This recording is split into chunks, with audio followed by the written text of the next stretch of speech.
Sacrifice required.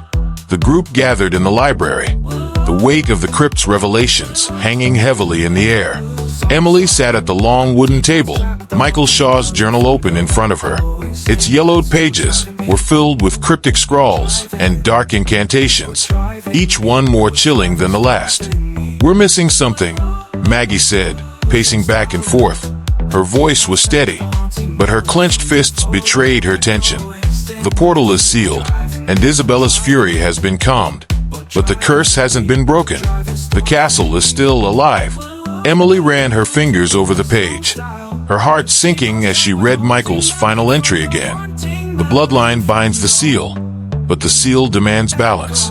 A life for a life, a soul for a soul. It's here," Emily said quietly, her voice trembling. Michael wrote it down. "The curse demands a sacrifice. That's the only way to end it." Liam froze, his face pale. "A sacrifice? You mean one of us has to die?" "Not necessarily die," Maggie said, stopping in her tracks. "But one of us has to stay, to become part of the castle, bound to it like the others." Alice shot to her feet, her voice rising. "You can't be serious. We've been through hell trying to survive this place. And now you're saying we have to volunteer to stay here forever." "It's not about what we want," Emily said, her eyes fixed on the journal. "It's about what the curse demands, the spirit's warning." As if in response to Emily's words, the room grew colder. The flickering candlelight dimmed, and a faint whisper filled the air, growing louder until it formed a single, mournful word. "Choose." The group froze, their breaths visible in the frigid air. The whisper was unmistakable, Isabella's voice, filled with sorrow and urgency. The library's walls seemed to close in, the weight of the castle's presence pressing down on them. "This is insane," Alice said, backing away from the table. "There's no way we're doing this. There has to be another way." "There isn't," Maggie said, her tone firm. "This has been the truth all along. The spirits are bound to the castle because Michael never paid the price himself. The balance was never restored." Emily stared at the journal, her mind racing. "If we don't do this, the curse will remain. More people will be drawn here. More lives will be lost. It won't stop." The debate. Liam leaned against the wall, his hands running through his hair. "This isn't fair. None of us signed up for this. Why should any of us have to pay for what Michael did?" Maggie turned to him, her expression somber. "Because we're here. Because we've uncovered the truth. That makes it our responsibility. And what if we don't choose?" Alice demanded. "What if we all leave? What happens then?" The whisper returned, louder this time, its tone filled with warning. "The curse will spread." Emily shuddered, the weight of the words settling over her. "It won't just stay here," she said, her voice barely audible. "It'll follow us. It'll consume everything. A painful decision." The room fell silent as the group processed the gravity of the situation. Emily glanced around at her friends, her heart aching at the thought of losing any of them. She took a deep breath, steeling herself. "I'll stay," she said, her voice steady despite the fear coursing through her. "What?" Alice said, her eyes widening. "No, absolutely not. It has to be me," Emily said, meeting her gaze. "I'm the one tied to the Shaw bloodline. This is my family's curse. If anyone deserves to be here, it's me." "That's not fair," Liam said, stepping forward. "We're all in this together. You don't have to do this alone." Emily shook her head. "Yes, I do. If I don't, the curse won't be broken. The spirits won't rest. A selfless act." Maggie placed a hand on Emily's shoulder, her eyes filled with both sadness and pride. "You're brave," she said, "but this is more than bravery. It's sacrifice." Emily nodded, her throat tightening. "If it ends the curse, it's worth it." Alice shook her head vehemently, tears streaming down her face. "No, there has to be another way. We'll figure it out. There's no time," Maggie said softly. "The castle won't wait." Emily stepped away from the table, her resolve hardening. "Then let's do this." The ritual of binding. The group returned to the crypt, the oppressive atmosphere heavier than before. The air seemed to hum with anticipation, the faint scent of lavender mingling with the earthy smell of stone and decay. Emily knelt in the center of the platform, the journal open before her. Maggie stood beside her, carefully drawing a circle of salt and iron filings around the perimeter. Alice and Liam stood nearby, their expressions a mixture of fear and helplessness. "Are you sure about this?" Liam asked, his voice trembling. Emily nodded, her hand steady as she lit the candles around the platform. "This is the only way." Maggie began chanting in a low, steady voice, her words echoing through the crypt. The runes on the platform glowed faintly, their light pulsing in time with the rhythm of her chant. The air grew colder, and the shadows on the walls began to shift, coalescing into the faint outlines of the spirits bound to the castle. The spirits appear. Lady Isabella's form emerged first, her translucent figure flickering like a dying flame. She stood at the edge of the circle, her sorrowful gaze fixed on Emily. "You would give your life for ours?" she asked, her voice filled with both awe and despair. Emily met her gaze. "If it sets you free, yes." One by one, the other spirits appeared. Evelyn, her small form trembling with fear. Lady Eleanor, her skeletal figure wrapped in the tattered remains of her wedding gown. And countless others, their faces etched with anguish. "You are brave," Isabella said, her voice breaking. "But you are also kind. You honor us with your sacrifice."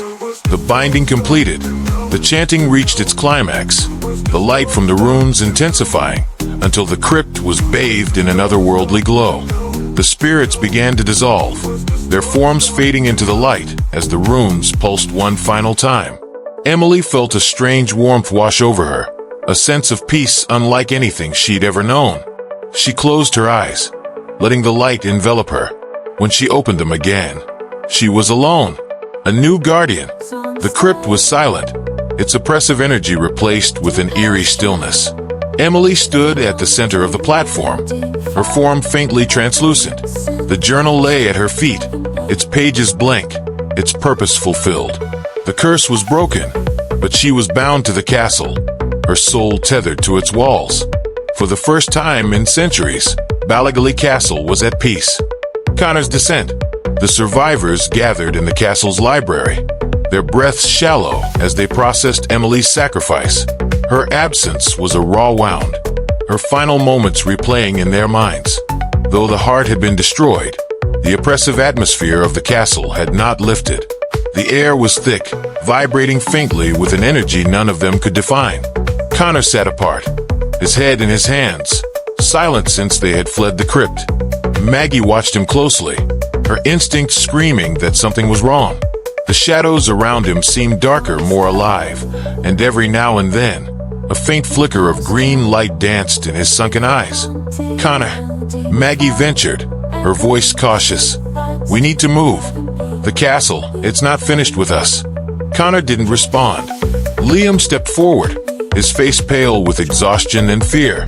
"Come on, mate," he said, reaching out to touch Connor's shoulder. The reaction was instant. Connor's head snapped up, his eyes burning with an unnatural green light.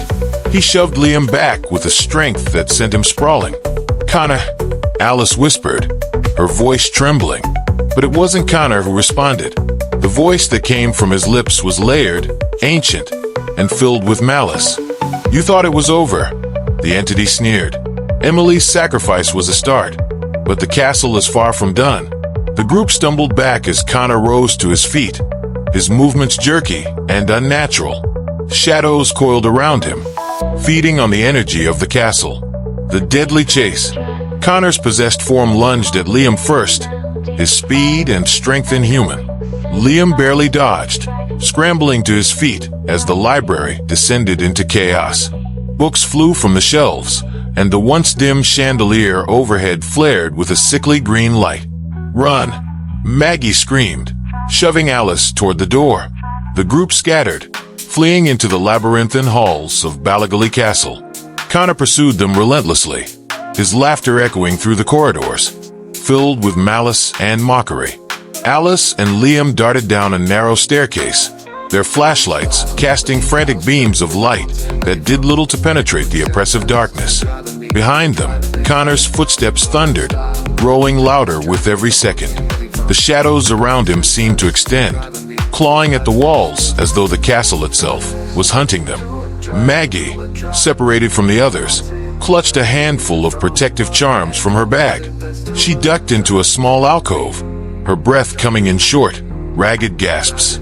She traced a quick protective sigil on the wall with a piece of chalk, hoping to slow Connor down.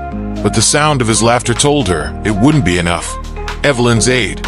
Just as Connor cornered Alice and Liam in a dead-end corridor, a faint glow appeared behind him. Evelyn's spirit materialized, her small form trembling but resolute. "Stop this," she said, her voice soft but firm. Connor hesitated, the green light in his eyes flickering as the shadows recoiled from Evelyn's presence. "You cannot interfere," the entity snarled through him, but there was a crack in its voice, a sign of weakness. "You've taken enough," Evelyn said, stepping forward. She raised her hand, and a bright light radiated from her small frame, pushing the darkness back.